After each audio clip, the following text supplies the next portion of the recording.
사랑하는 수정동교회 성도 여러분, 안녕하십니까? 김병철 목사입니다. 2월 10일 수요일에 드리는 매일 묵상을 시작하겠습니다. 오늘 부르실 찬송가는 453장 예수 더 알기 원하네입니다. 찬송은 영상을 잠시 멈추시고 형편에 따라 개인적으로 부르시기 바랍니다. 하나님의 말씀은 요한복음 18장 36절에서 38절까지 말씀입니다. 신약성경 180쪽에 있습니다. 이제 제가 하나님의 말씀을 강독하겠습니다. 이것은 하나님의 말씀입니다. 하나님의 말씀에 경청하시기 바랍니다. 예수께서 대답하시되 내 나라는 이 세상에 속한 것이 아니니라. 만일 내 나라가 이 세상에 속한 것이었더라면 내 종들이 싸워 나로 유대인들에게 넘겨지지 않게 하였으리라. 이제 내 나라는 여기에 속한 것이 아니니라. 빌라도가 이르되 그러면 내가 왕이 아니냐? 예수께서 대답하시되 내 말과 같이 내가 왕이니라. 내가 이를 위하여 태어났으며 이를 위하여 세상에 왔나니 곧 진리에 대하여 증언하려 함이로라. 무릇 진리에 속한 자는 내 음성을 듣느니라 하신대. 빌라도가 이르되 진리가 무엇이냐 하더라. 아멘. 진리가 무엇이냐라는 제목으로 묵상 말씀을 나누도록 하겠습니다. 어느 집에 종이 하나 있었습니다. 그는 착실하고 부지런한 종이었습니다. 어느 날 주인은 종에게 밭에 있는 감자를 모두 캐라고 했고 종은 하루 종일 그 많은 감자를 다 캐냈습니다. 다음 날 주인은 종에게 감자를 묻어둘 큰 구덩이 둘을 파라고 했고 종은 단단한 땅을 파서 커다란 구덩이 2개를 만들었습니다. 그 다음 날 주인은 종에게 큰 감자는 오른쪽 구덩이에 작은 감자는 왼쪽 구덩이에 골라 넣으라고 했지요. 그런데 저녁 해가 넘어가고 어두워졌는데도 종은 돌아오지 않았습니다.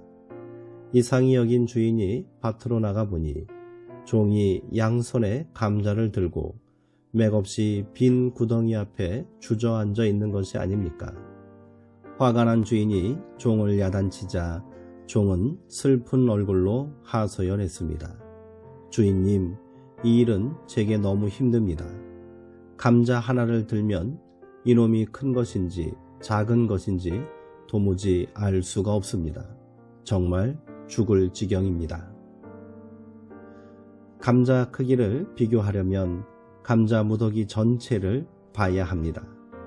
그런데 종은 감자 하나만 들고 이것이 큰지 작은지를 구별하려니 할 수가 없었던 것이지요. 빌라도는 예수님 앞에서 당혹스러웠습니다. 지금 묶여있는 자, 조금 후면 혹독한 고문과 매질을 받고 처형당해 죽을지도 모르는 예수라는 자가 자신이 진리라고 주장하고 있었기 때문입니다. 당혹스러운 빌라도는 예수님에게 물었습니다. 진리가 무엇이냐? 빌라도의 생각의 진리란 패배하는 쪽에 있는 것이 아니라 승리하는 쪽에 있어야 합니다. 이 세상을 살아가면서 성공하고 출세하기 위해서는 이 세상이 돌아가는 이치, 그 원리를 재빨리 파악해야 합니다. 진리라는 게 바로 그런 것이 아닙니까? 세상을 움직이는 힘, 세상사가 돌아가는 이치입니다. 빌라도는 그 실체를 남들보다 빨리 잡아챘습니다. 그건 바로 돈의 힘, 만몬의 위력입니다. 노예 신분에서 벗어나게 해주는 힘은 어디에서 나옵니까? 이 세상에서 자유인이 되기 위해 필요한 것은 무엇이겠습니까? 돈이 아닙니까? 돈이 있으면 노예 출신일지라도 원로원 의원이 될 수 있습니다.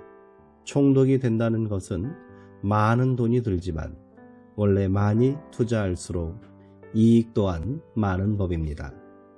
그런데도 예수님은 자신이 진리라고 주장합니다. 포박에 묶이고 십자가에 처참하게 처형당할 진리라니. 그게 무슨 진리가 되겠습니까?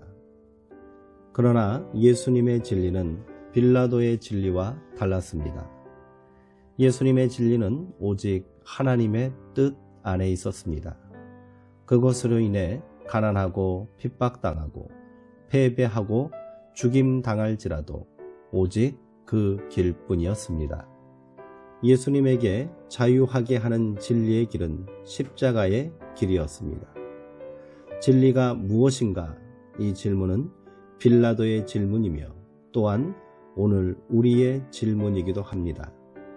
우리는 우리 삶의 구비구비마다 우리 삶을 결단하는 요청 앞에 서 있습니다. 삶이 결단의 연속이라면 그것은 이 물음 앞에 서는 것을 뜻합니다. 그리고 그 결단에 따라 우리는 자유케 되기도 하고 벗어날 수 없는 굴레에 묶이기도 하는 것이지요. 빌라도는 호의를 베풀듯 예수님께 자신을 변호할 기회를 주었습니다. 객관적인 입장에서 사태를 보려 했던 빌라도에게 예수님은 적극적으로 자신을 변호할 수도 있었을 것입니다. 자기를 고발하는 자들의 주장이 얼마나 터무니없는지, 자신이 얼마나 선량한 사람인지 말해야 합니다.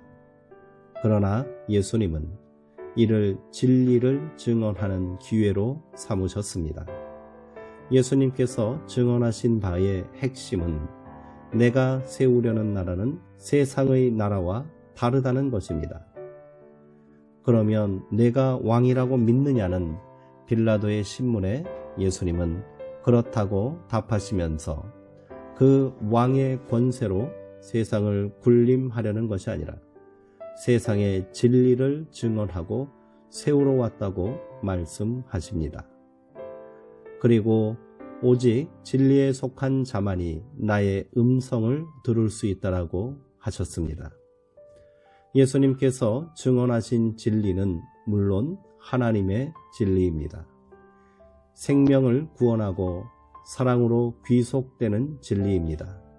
그러나 빌라도가 신봉하는 진리는 그렇지 않았습니다. 힘이 진리이고 그것을 유지하기 위한 권력과 재력이 진리입니다. 추구하는 진리가 서로 다르니 논쟁은 무의미합니다. 안타까운 일입니다. 오늘 우리의 모습도 그러하지 않은지 돌아볼 일입니다. 기도하겠습니다. 진리의 하나님, 우리를 진리 가운데 서게 하시고 생명과 구원의 은총 가운데 살게 하시니 감사합니다. 그러나 우리는 여전히 거짓과 욕망에 휘둘려 살고 있습니다. 그래서 만족이 없고 참된 기쁨과 자유를 누리지 못하고 있습니다. 우리로 진리를 알게 하옵소서. 그 진리 안에서 자유하게 하옵소서. 진리를 찾아 방황하지 않게 하시고 내가 곧 길이요 진리요 생명이라 하신 주님 안에 거하게 하옵소서. 눈앞에 당장 보이는 것만 잡으려 하지 않게 하시고 한 발 떨어져 참과 거짓을 구별할 수 있는 지혜를 갖게 하옵소서. 예수님의 이름으로 기도하옵나이다. 아멘. 이상으로 오늘 묵상을 마치겠습니다. 사랑하고 사모하는 성도님들, 오늘도 평안하시고요. 주 안에서 강건하시기 바랍니다.